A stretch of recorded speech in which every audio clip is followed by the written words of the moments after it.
Hello दोस्त, आप लोग कैसे हैं? मैं उम्मीद करता हूँ आप अच्छे होंगे।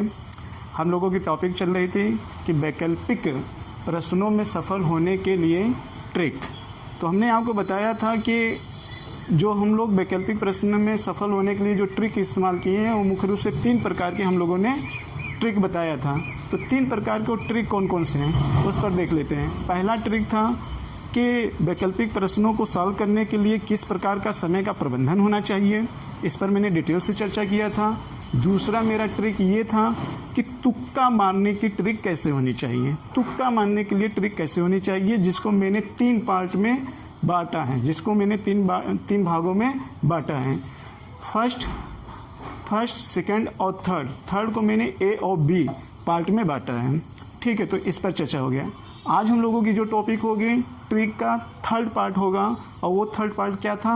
वो ये था कि प्रतियोगी परीक्षा के पाठ्यक्रम से संबंधित, प्रतियोगी परीक्षा के पाठ्यक्रम से संबंधित ट्रिक क्या होती है। देखिए, ये जो ट्रिक होती है ये इस प्रकार की ट्रिक होती है जब आप किसी प्रतियोगी परीक्षा की तैयारी करने जा रहे हो तो उसके सिलेबस के अकॉर्डिंग, उस प्रतियोगी परीक्षा के अकॉर्डिंग आपको किस तरीके की रणनीति अपनानी होगी, किस तरीके से रणनीति अपनानी होगी।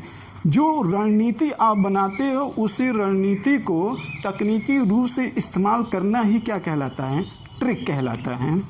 वही तकनीकी रूप से इस्तेमाल करना क्या कहलाता है? ट्रिक कहलाता है। तो प्रतियोगी परीक्षाओं के पाठ्यक्रम से संबंधित यहाँ पर हम ट्रिक का चर्चा करेंगे, जो एक तरीके से वैकल्पिक प्रश्नों के संदर्भ में ये ट्रिक का 3रा पार्ट होगा। तो देखिए, प्रतियोगी परीक्षाएं जो होती हैं वो कई प्रकार की होती हैं। तो प्रतियोगी परीक्षाओं में जो हम यहाँ पर जो चर्चा करेंगे वो मुख्य रूप से सिविल की परीक्षाओं को लेकर चर्चा करेंगे, सिविल की परीक्षाओं को लेकर हम चर्चा करेंगे। हाँ, लेकिन जो इसके संदर्भ में आपको ट्रिक बताने वाला हूँ, उस ट्रिक से आप अन्य प्रतियोगी विद्यार्थी भी उससे प्रेरणा ले सकते हैं। चाहे वो प्रतियोगी विद्यार्थी एनडीए से संबंधित हो, चाहे वो सीपीएफ एग्जाम से संबंधित हो, चाहे वो एसएससी से संबंधित हो, चाहे वो बैंक से संबंधित हो, चाहे वो रेलवे से संबंधित हो, चाहे वो नेट से संबंधित हो, चाहे वो टेट सुपर टेट से संबंधित हो, या किसी भी एंट्रेंस परीक्षा से उनका संबंध हो।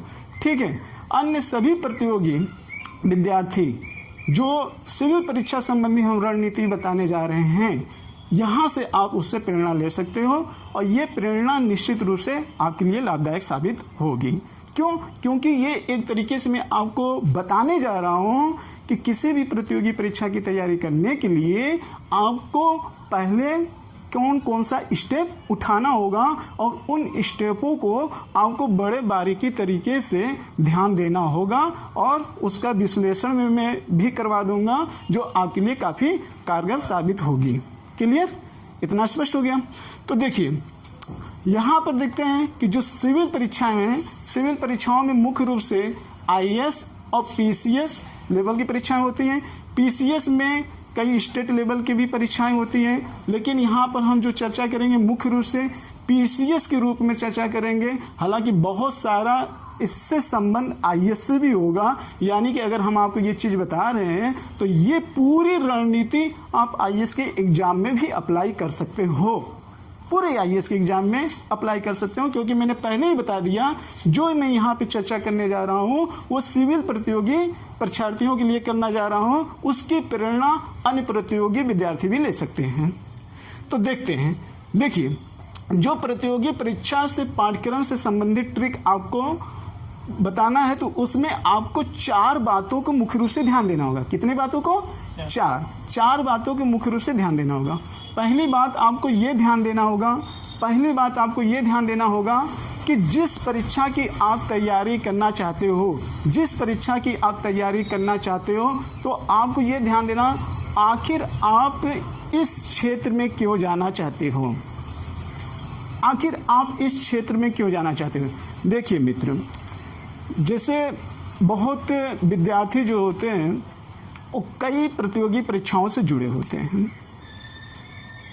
जुड़े रहिए। मैं मानता हूं कि बेरोजगारी के दौर में हर टाइप की प्रतियोगी परीक्षाएं देनी चाहिए, लेकिन ध्यान रहे कि हर टाइप की जो प्रतियोगी परीक्षाएं होती हैं उनका सिलेबस अलग अलग होता है, उनका सिलेबस अलग अलग होता है। तो इसका मतलब ये होता है कि आप जो भी प्रतियोगी परीक्षाएं में बैठ रहे हैं, आपकी 100% किसी एक विशेष प्रतियोगी परीक्षा में नहीं लग पाती है। तो इसका मतलब क्या? इसका मतलब ये होता है कि आप किसी एक विशेष प्रतियोगी परीक्षाओं में रुचि नहीं बना सकते हो। तो मैं आपसे यहाँ ये कहना चाहता हूँ कि विभिन्न प्रतियोगी परीक्षाओं में आप एक ऐसे प्रतियोगी परीक्षा को अपनाइए जिसमें आपकी रुचि और लगन होनी चाहिए, चाहे जो हो। जैसे मैं यहाँ कह रहा हूँ कि अगर आपका लक्ष्य सिविल से रिलेटेड है तो सिविल संबंधित जो पाठ्यक्रम है पहले आप उसको अच्छी तरीके से समझ लीजिए, उसके अकॉर्डिंग आप अन्य प्रतियोगी परीक्षाओं को भी देते रहिए। लेकिन आप सारे प्रतियोगी परीक्षाओं में अपना एक लक्ष्य तो निश्चित रूप से बनाना होगा रुचि के लिए। इतना बात आपको ध्यान देना होगा, पहली आवश्यकता है।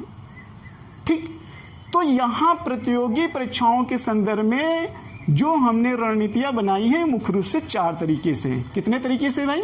4 तरीके से।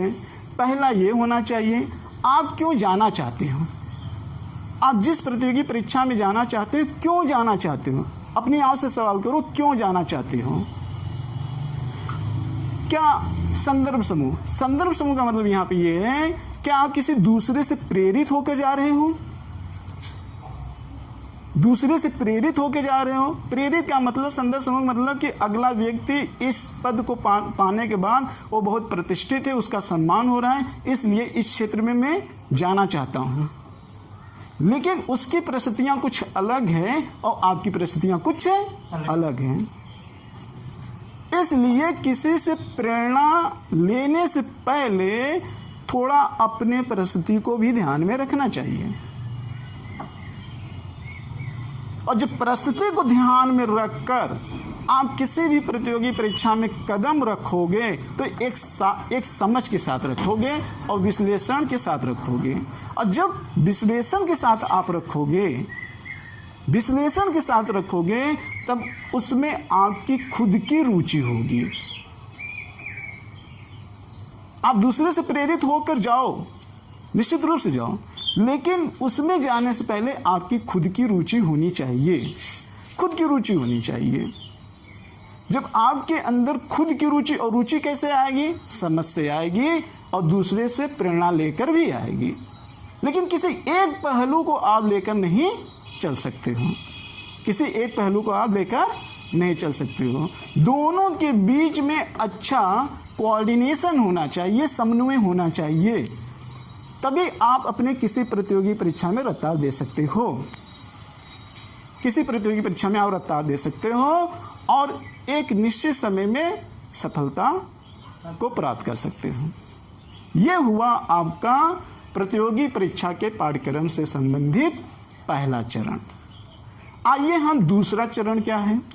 दूसरा चरण ये है कि आप जिस प्रतियोगी परीक्षा की तैयारी करने जा रहे हो उस प्रतियोगी परीक्षा से संबंधित पाठ्यक्रम के बारे में आपको पता होना चाहिए, अच्छे तरीके से पता होना चाहिए। और मैं ये देखता हूँ कि बहुत सारे ऐसे विद्यार्थी हमको मिलते हैं कि वो जिस प्रतियोगी परीक्षा की तैयारी कर रहे हैं, अगर उनसे उनका पाठ्यक्रम सही तरीके से पूछ लिया जाए तो वो सही तरीके से अपना पाठ्यक्रम नहीं बता पाते हैं, सही तरीके से उनको अपना पाठ्यक्रम नहीं याद होता है, किंतु उनको कुछ क्वेश्चन के तो आंसर याद होते हैं। इसका मतलब क्या है? आपको अपनी ही प्रतियोगी परीक्षाओं से गहरा प्रेम नहीं है। तो पहले प्रेम जागृत करो। प्रेम जागृत का लक्षण आपको शुरुआत में ही दिखाई पड़ता है। आपको 2 साल हो गए और आप जिस प्रतियोगी परीक्षा में बैठने जा रहे हो आपको उसका सिलेबस नहीं पता, उसका सिलेबस नहीं पता, उसकी मोटी हेडिंग नहीं पता, इसका मतलब आप में वैज्ञानिक दृष्टिकोण नहीं है। और सफलता के लिए सबसे पहला स्टेप होना चाहिए कि आपके अंदर एक वैज्ञानिक अप्रोच होना चाहिए। क्लियर? तो इसलिए आप किसी भी प्रतियोगी परीक्षाओं में बैठने जा रहे हो तो उस प्रतियोगी परीक्षाओं को पाठ्यक्रम के बारे में अच्छी तरीके से जान लो। जैसे अगर आप सिविल परीक्षा की तैयारी करने जा रहे हो, पीसीएस एग्जाम की परीक्षा आप देने जा रहे हो, फॉर एग्जाम्पल मैं एक एग्जाम्पल देकर आपको यहाँ समझाना चाह रहा हूँ। अगर आप यूपी पीसीएस का एग्जाम देने जा रहे हो और उसकी परीक्षा आप पास करना चाहते हो और आप सपना रखे हो कि मैं पीसीएस बनूं, मैं एक अधिकारी बनूं, सम्मानित पद है, रुतबेदार पद है, ठीक है। तो इसके पाठ्यक्रम से संबंधित आपको जानकारी होनी चाहिए। तो देखिए, जो पीसीएस का पाठ्यक्रम है उसकी जो परीक्षाएं होती है वो मुख्य रूप से 3 चरणों में होती हैं। कितने चरणों में होती हैं? 3 चरणों में होती है। और 3 चरण कौन कौन से हैं? पहला चरण पीसीएस का प्रारंभिक परीक्षा है, और दूसरा चरण जो है वो मुख्य परीक्षा है, और तीसरा जो चरण है वो इंटरव्यू का है, साक्षात्कार का है, साक्षात्कार इंटरव्यू का है। और दूसरा चरण कौन है? मुख्य परीक्षा। और तीसरा चरण जो था यानी कि फर्स्ट वाला चरण वो कौन सा है? प्रारंभिक परीक्षा। इन 3 परीक्षाओं को क्लियर करने के बाद ही आप पीसीएस क्वालिफाई करोगे, सफलता को हासिल करोगे।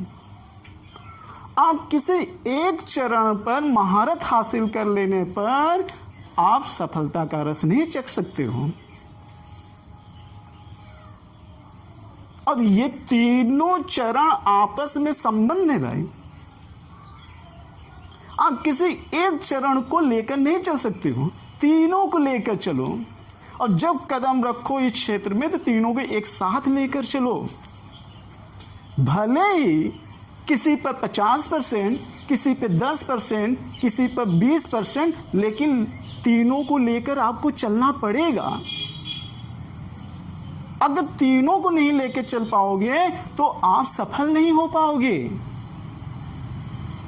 लेकर चलना पड़ेगा, इनमें आपस में एक दूसरे से कोऑर्डिनेशन बनाना पड़ेगा। आप मुझे जरा ये बताइए, अगर जिस परिवार का मुखिया हो वो एक सदस्य को लेकर अगर चलेगा तो क्या उस घर में खुशहाली आएगी, समृद्धि आएगी, शांति आएगी?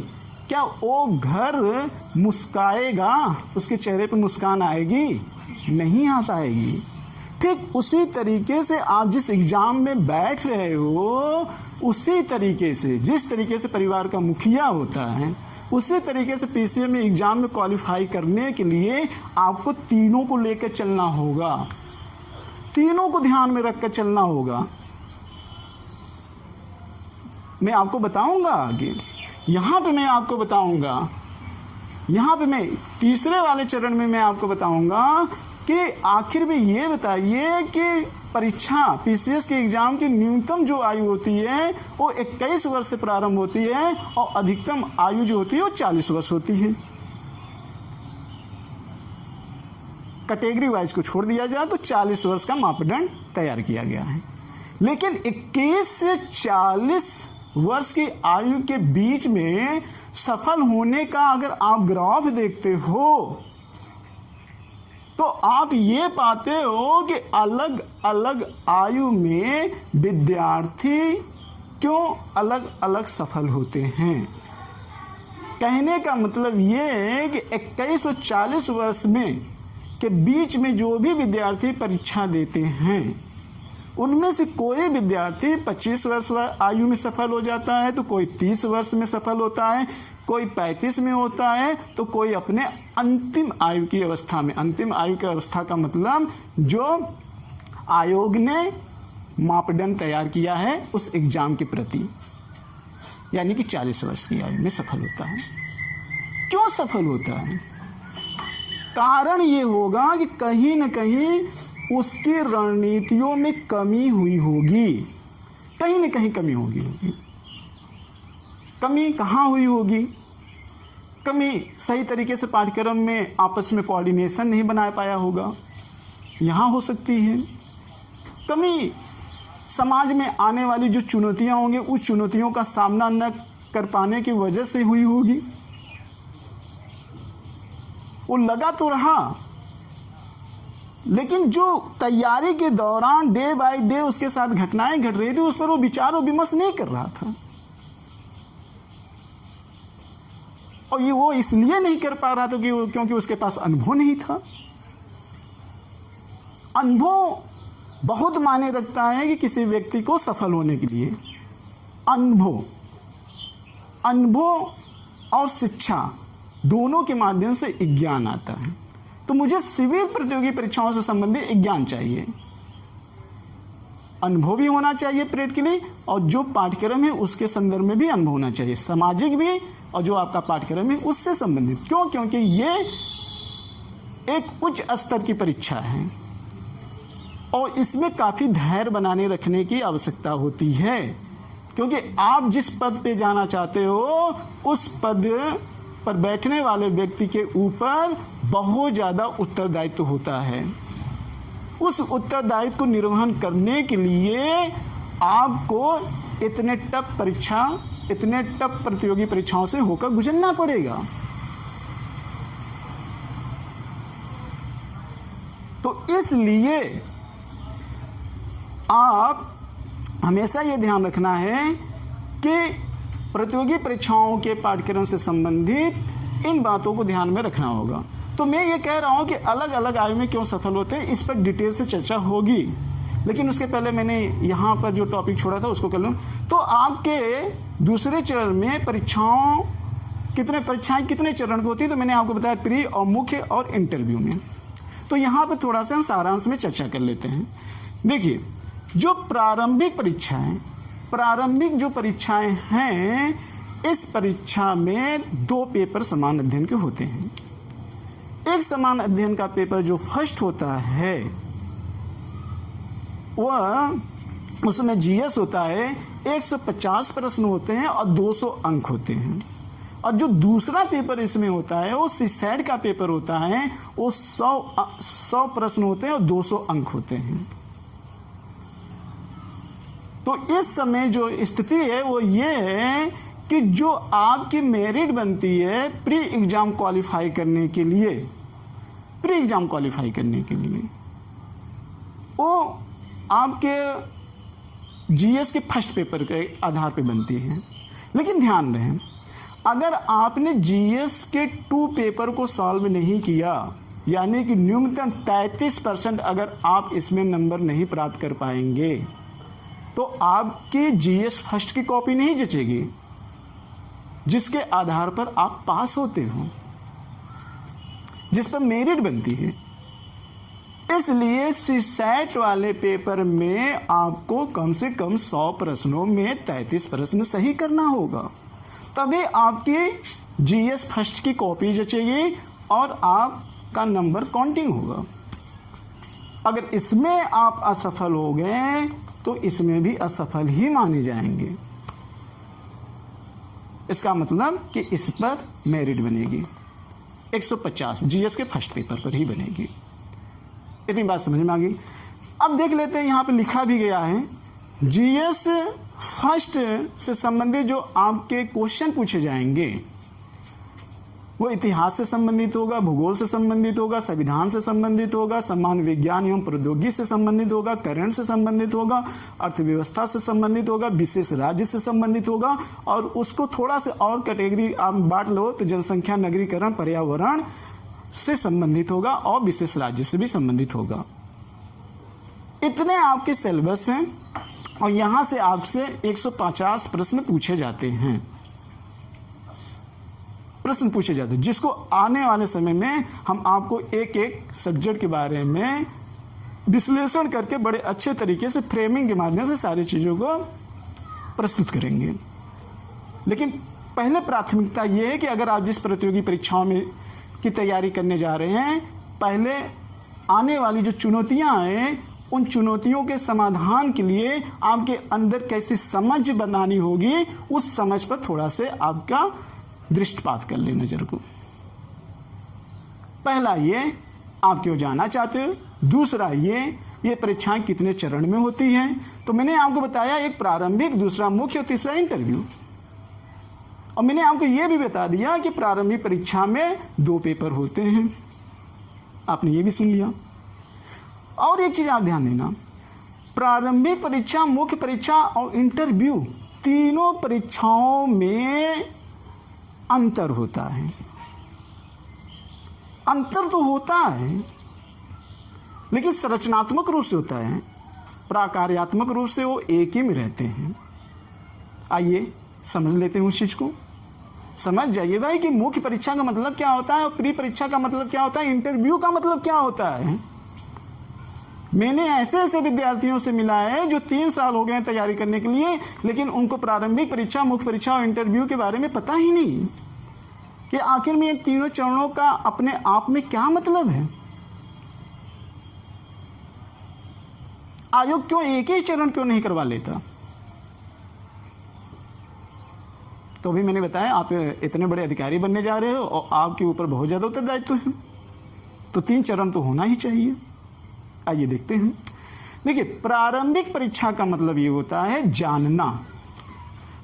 जानना का मतलब ये होता है कि आप समाज में घटने वाली या किसी अपने देश में घटने वाली या विश्व में घटने वाली उस सारे घटनाओं पर नज़र रखिए, इंफॉर्मेशन कलेक्ट करिए कि कौन सी घटना कहाँ पे घट रही है, क्यों घट रही थी और उसका परिणाम क्या हुआ।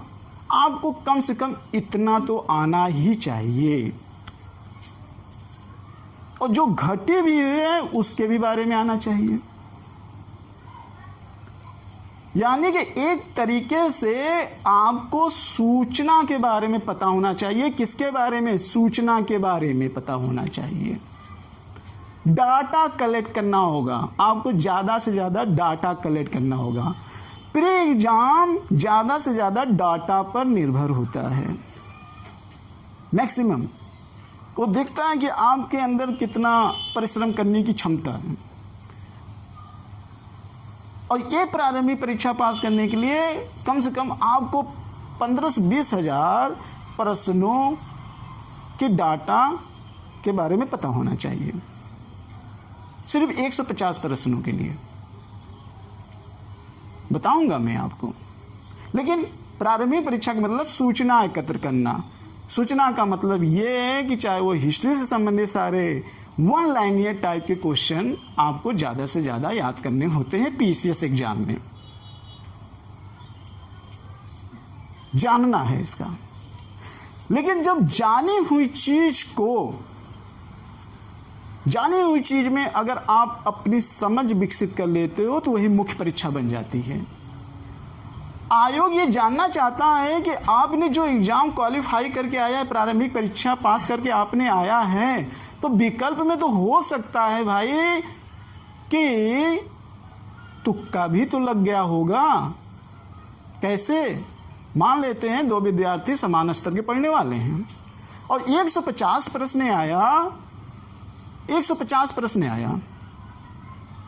और 150 प्रश्न में दोनों विद्यार्थी ने 100 प्रश्न सही कर लिए और दोनों को 50 प्रश्न नहीं आ रहे हैं।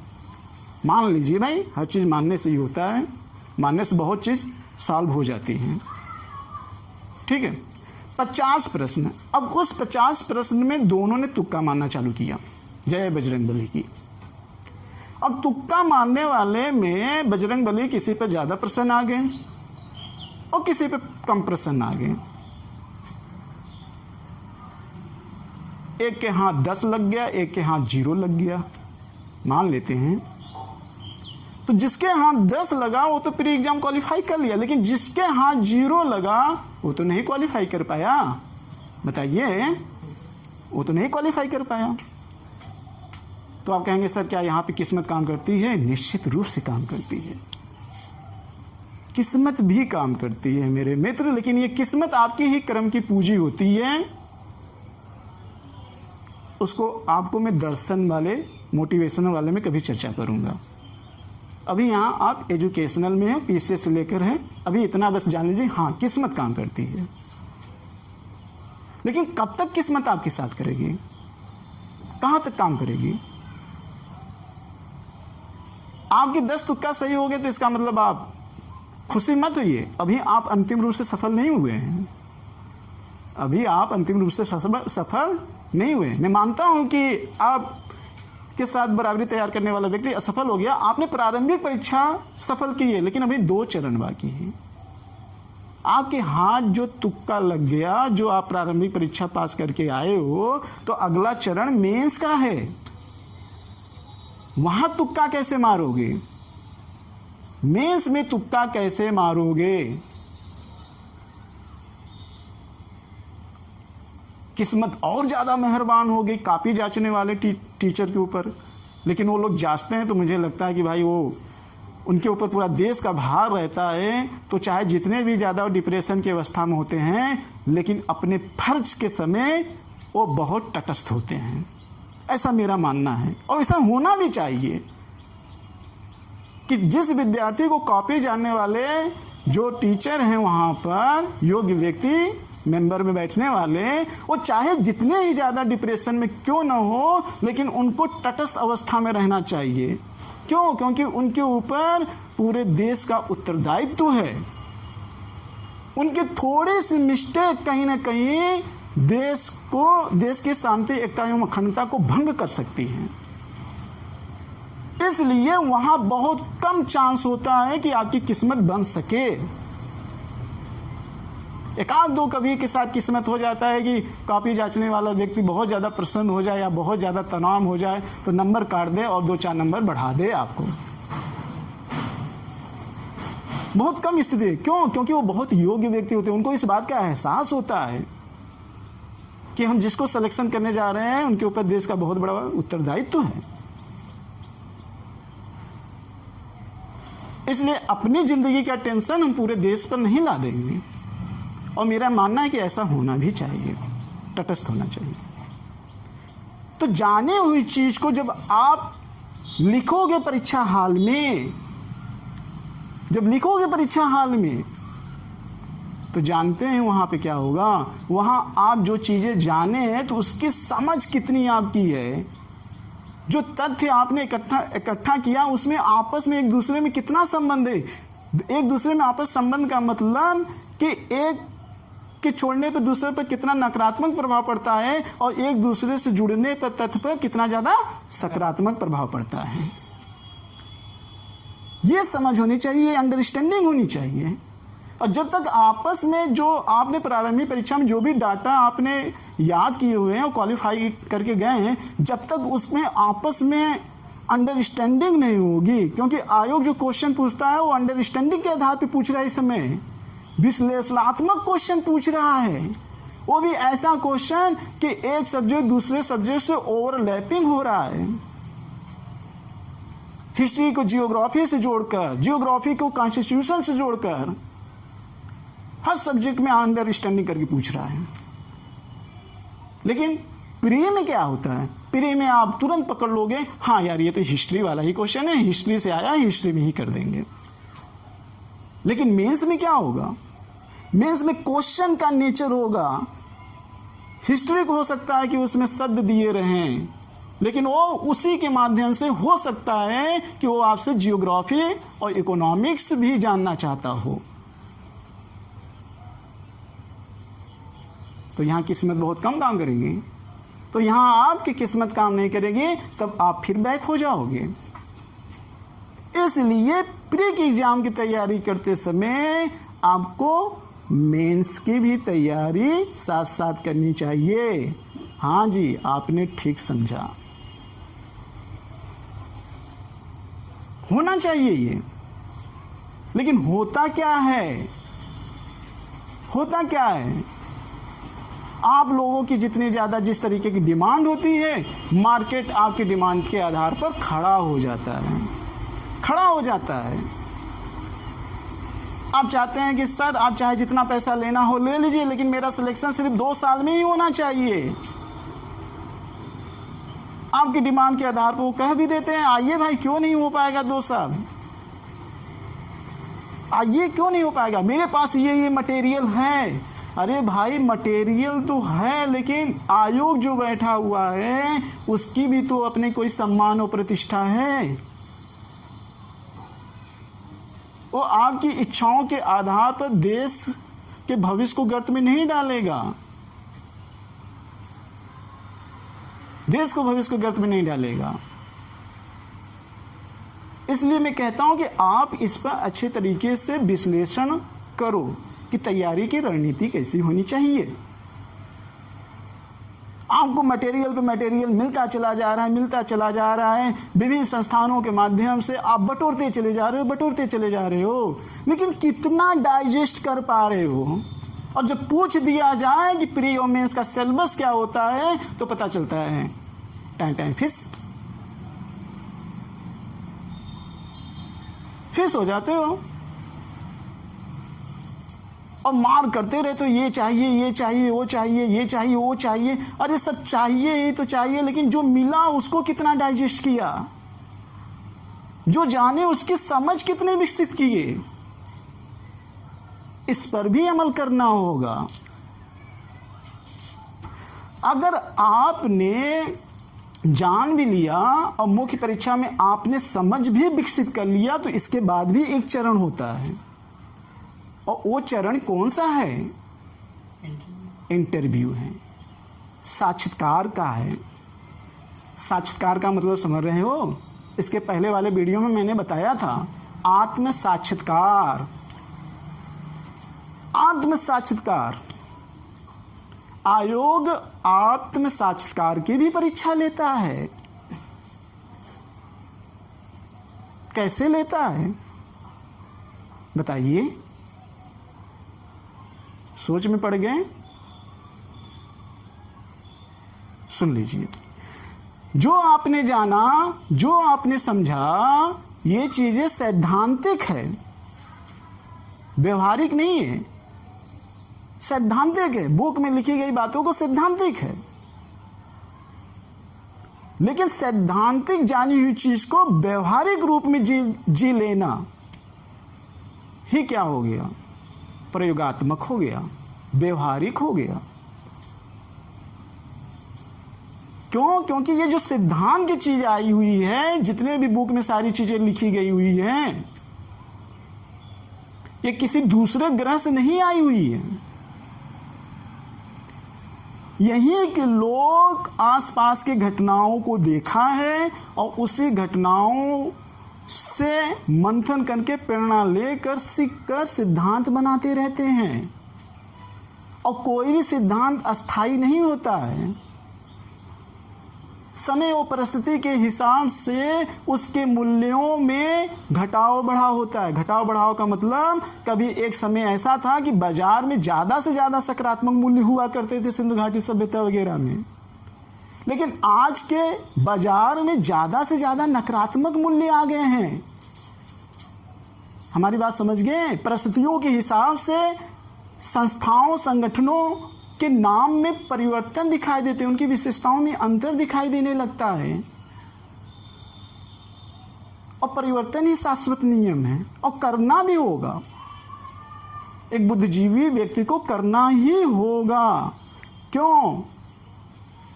क्योंकि समाज को शोषण होने से बचाना है। अगर हमारा समाज शोषित नहीं होगा तभी हमारे देश का भविष्य अच्छा होगा। इस बात को आयोग में बैठने वाले लोग अच्छे तरीके से समझते भी हैं।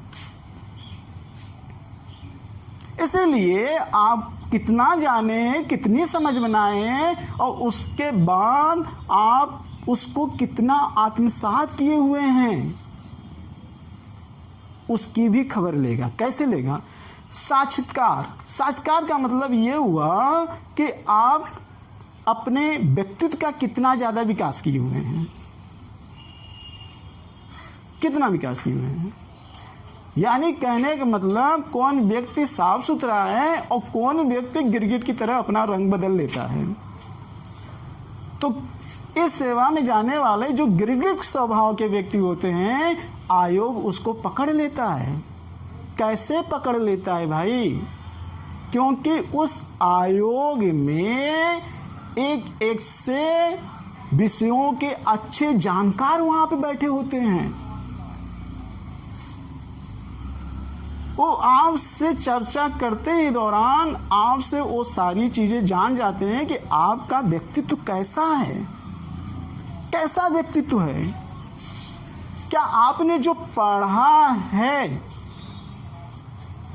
जो आपने इतने बड़े पद के लिए जो आपने उद्देश्य बनाया है, क्या वो क्वालिटी सिर्फ किताबों तक ही सीमित है कि वो आपके अंदर आ चुकी है, वो देखना चाहता है कि वो ज्ञान आपके अंदर अवतरित हो गया है। अगर वो अवतरित हो गया है तो वो व्यवहारिक रूप में झलकेगा और आयोग उस चीज को पकड़ लेगा। क्यों? क्योंकि वहां एक से जो सदस्य हैं वो अपने विषयों में अपने आप में जर्नलिस्ट और स्पेशलिस्ट होते हैं। यानी कहने का मतलब आपके ये दो दृष्टि के अलावा वहां एक तीसरी दृष्टि बैठी रहती है। और दृष्टि कौन सी होती है? ज्ञान की दृष्टि होती है। इसलिए आप जो चीजें जान रहे हैं उसको समझो, जिस चीज को समझ रहे हैं उस चीज को जियो, और जिस चीज को जियोगे उसी को पास कर लोगे, वही आपका साक्षात्कार होता है, वही आपका साक्षात्कार होता है।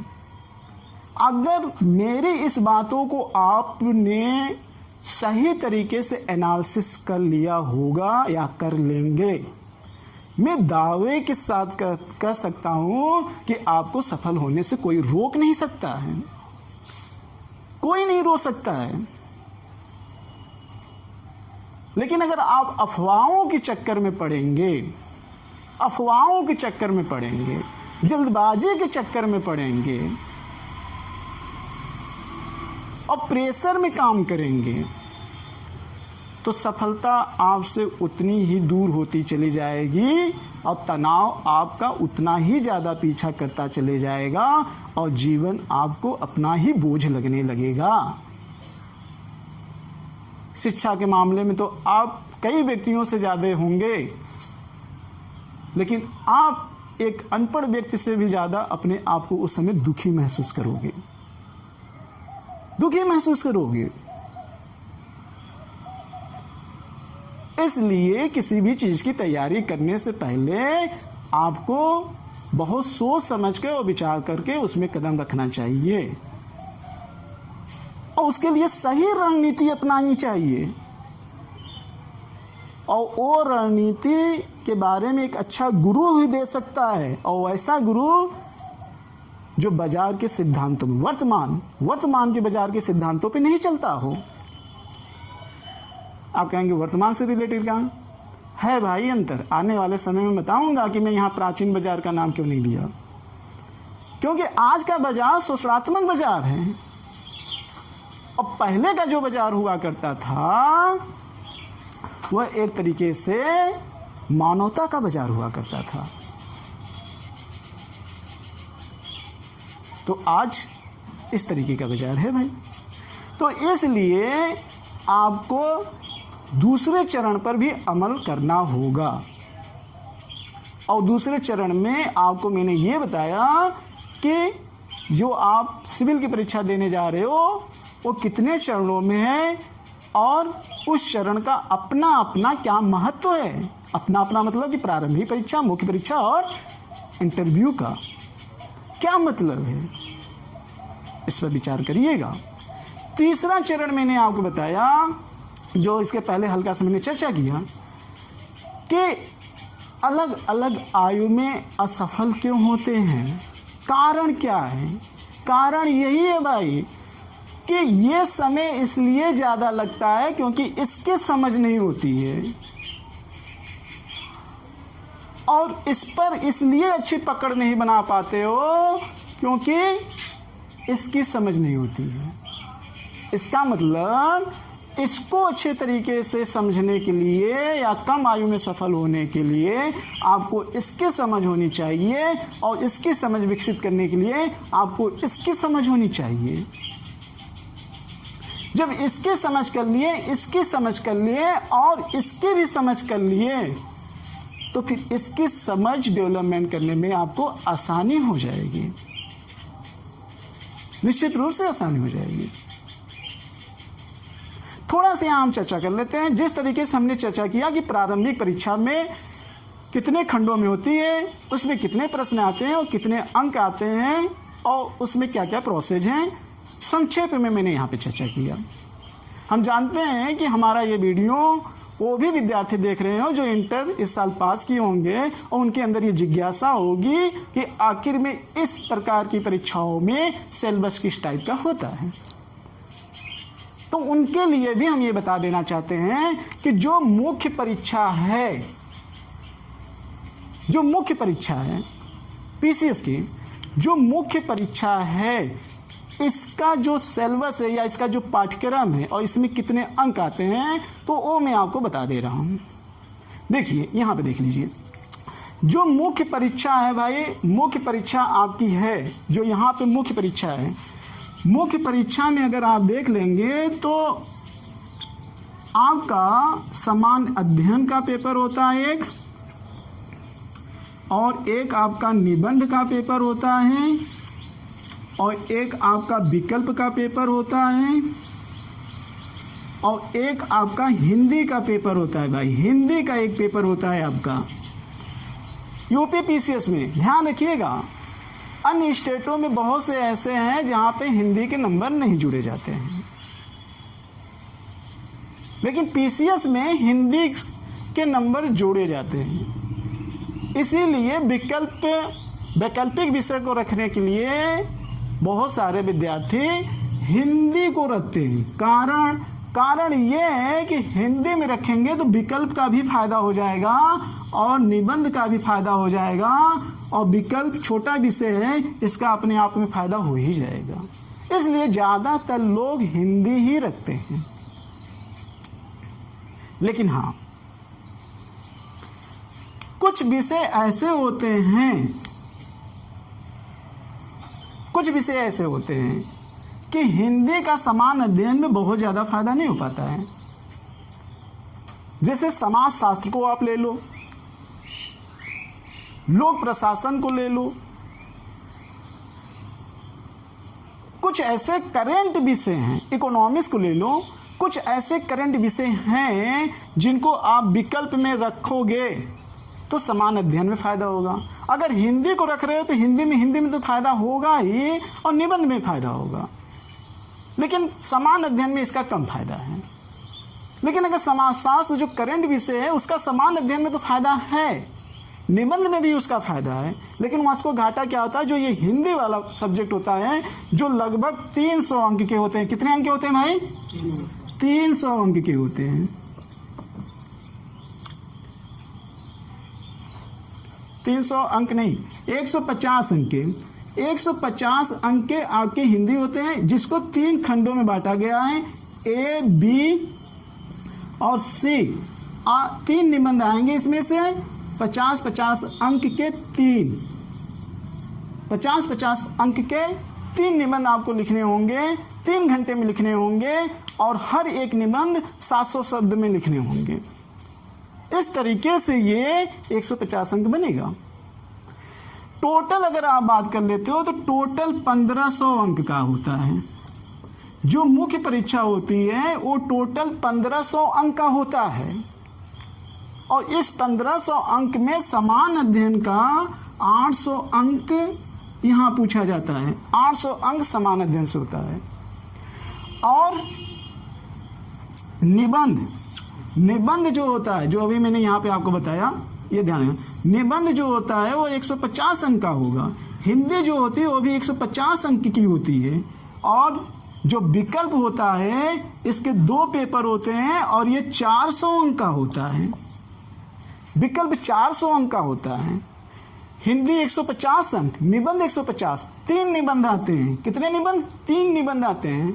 एक निबंध 50 अंक का होगा, तो 3 निबंध 150 अंक का होगा, और हर एक निबंध को 700 शब्द में लिखना होता है। इसके बाद जो समान अध्ययन का पेपर होता है, ये 4 पेपर होता है, ये 4 पेपर होता है। इस 4 पेपर में अगर हम देखें, 4 पेपर में अगर हम देखें तो एक एक पेपर यहां पर 200 अंक का होगा। कितने कितने अंक का होगा? 200 अंक का होगा एक पेपर। और इसमें भी आपका जो यहां पे जीएस पढ़े हो वही जीएस यहां पर भी रहेगा। बस फर्क ये है कि जो आप वहां पे जीएस जानते हो उसी जीएस को एक समझ के रूप में यहां पूछा जाएगा। थोड़ा बहुत अंतर होता है, थोड़ा बहुत अंतर होता है। थोड़ा बहुत का मतलब ये है कि लगभग 70% मिल जाएगा, 30% आपको थोड़ा से एक्स्ट्रा दिमाग यहां पे लगाना होगा, लेकिन डाटा वही रहेंगे। डिपेंड करेगा कि जो चीज आप जानते हो उसकी समझ कैसे यहां पर आप विकसित करते हो। आने वाले समय में बहुत डिटेल्स में आपको बताऊंगा विषयों की समझ। यह है ना चौथा स्टेप, है कि नहीं? समान अध्ययन विषयों को लेकर समझ। यह समझ प्री के लिए भी मैं बताऊंगा और मेंस के लिए भी मैं बताऊंगा। तो यहां पर हम क्या चर्चा कर रहे थे ये देख लेते हैं कि जो मुख्य परीक्षा होती है वो 1500 अंकों की होती है। 1500 अंकों में 800 अंक सामान्य अध्ययन का होता है। हर एक पेपर 200 अंक का होता है। इस प्रकार 4 पेपर होंगे जो 800 अंक के हो जाएंगे। और निबंध का जो पेपर होता है वो 150 अंक का होता है, जिसको 3 खंडों में बांटा गया है। और एक एक पेपर 50-50 अंक के होंगे और जो 700 शब्द में एक निबंध के लिखने होंगे। हिंदी भी 150 अंक की होती है, तो 8 और 3 1100 हो गया। और एक विकल्प सब्जेक्ट आप ले सकते हो, एक विकल्प सब्जेक्ट आप ले सकते हो। और इसके पहले के प्रोसेस कुछ अलग थे, तो जो बीत गया सो बीत गया, उस पर चर्चा नहीं कर रहे। जो करंट चल रहा है ज़्यादा मतलब आपको इससे है, इससे है, उससे भी है भाई, उससे भी है। क्योंकि भविष्य की चाबी वर्तमान में छुपी होती है और वर्तमान की चाबी भूत में छुपी होती है। उस पर भी चर्चा करेंगे, लेकिन वो समय आने दो, इतनी जल्दबाजी मत करो। तो इस तरीके से आप देखोगे तो कुल मिलाकर 1500 अंक होंगे। हाँ, एक चीज मैं आपको बता देना चाहता हूं कि आने वाले समयों में विकल्प विषय के रूप में, मेंस के रूप में हम अपना वीडियो जो लोड करने वाले होंगे वो लोक प्रशासन और समाजशास्त्र को लोड करने वाले हैं। अभी से मैं बता दे रहा हूँ। हालांकि मैंने एक बार इसके पीछे एक डायलॉग बोल दिया था कि अभी से हम क्या बताएं जो हमारे दिल में है, लेकिन आपको इतना बता दिया कि मेंस के लिए लोक प्रशासन और समाजशास्त्र को मैं पढ़ाऊंगा। इंतजार करना, और इसी तरीके से पढ़ाऊंगा जिस तरीके से इसको पढ़ा रहा हूं, इसी तरीके से पढ़ाऊंगा। आप सोच सकते हो कि लोक प्रशासन और समाजशास्त्र विषय जो एक करेंट सब्जेक्ट है, जिसको जीएस में यहाँ पे प्री में नहीं पूछा जाता है, लेकिन हाँ जो मैंने आपको बताया कि 30% कुछ एक्स्ट्रा टाइप के पूछे जाते हैं, वो 30% का महत्व इसी लोक प्रशासन और समाजशास्त्र से होगा, इसे 30% से होगा। और जो मेरा वैकल्पिक विषय जो मैं उसको आपको पढ़ाऊंगा इसी यूट्यूब पर, इस चीज़ को ध्यान में रखिएगा आप। मेंस में भी मैं पढ़ाऊंगा, प्री में भी मैं पढ़ा दूंगा। जब ये सब पढ़ा सकता हूँ, रही बात साक्षात्कार की, तो साक्षात्कार जिंदगी तो मैं जी ही रहा हूँ, मैं जी ही रहा हूँ। मैं पढ़ी हुई चीज़ को तो ही जी रहा हूँ। कैसे जी रहा हूँ उसके लिए इंतज़ार करना, वो भी मैं बता दूंगा। ठीक, तो ध्यान रखना, ये चीज़ें आपकी मुख्य परीक्षा के सिलेबस हो गए। ये चीज़ ध्यान रखना। इंटरव्यू के लगभग पहले 200 अंक थे, इस समय 100 अंक के आते हैं। तो इस तरीके से अगर आप देखोगे तो 1500 प्लस 100 बराबर 1600, यानी कि लगभग 1600 अंकों का ये परीक्षा होती है, 1600 अंकों की। तो इस प्रकार मुख्य परीक्षा में कितने अंक आते हैं इस पर चर्चा होगी। क्लियर? नेक्स्ट वाले आने वाले टॉपिकों में हम आपको ये चर्चा करेंगे कि आखिर में अलग अलग आयु में सफल कैसे होते हैं लोग, इस पर डिटेल से चर्चा होगी और पूरा विश्लेषणात्मक तरीके से होगी और हम सिद्ध भी करेंगे और आप मानेंगे भी। अगर नहीं मानते हो तो कमेंट करना, और जो कमेंट करना वो लॉजिकल कमेंट करना, लॉजिकल कमेंट करना, मुझे अच्छा लगेगा। कमेंट सुनना मुझे पसंद है, इसी में मेरा जीवन बीता है और उसके उत्तर देने के लिए हम आपके सामने भी आए हैं। तो अगली टॉपिक ये होगी कि अलग अलग आयु में अलग अलग प्रतियोगी छात्र क्यों अलग अलग अवस्था में सफल होते हैं, इस पर चर्चा होगी। उसके बाद जो चर्चा होगी वो ये चर्चा होगी कि समान अध्ययन में विषयों को लेकर किस प्रकार समझ होनी चाहिए, इस पर चर्चा होगी।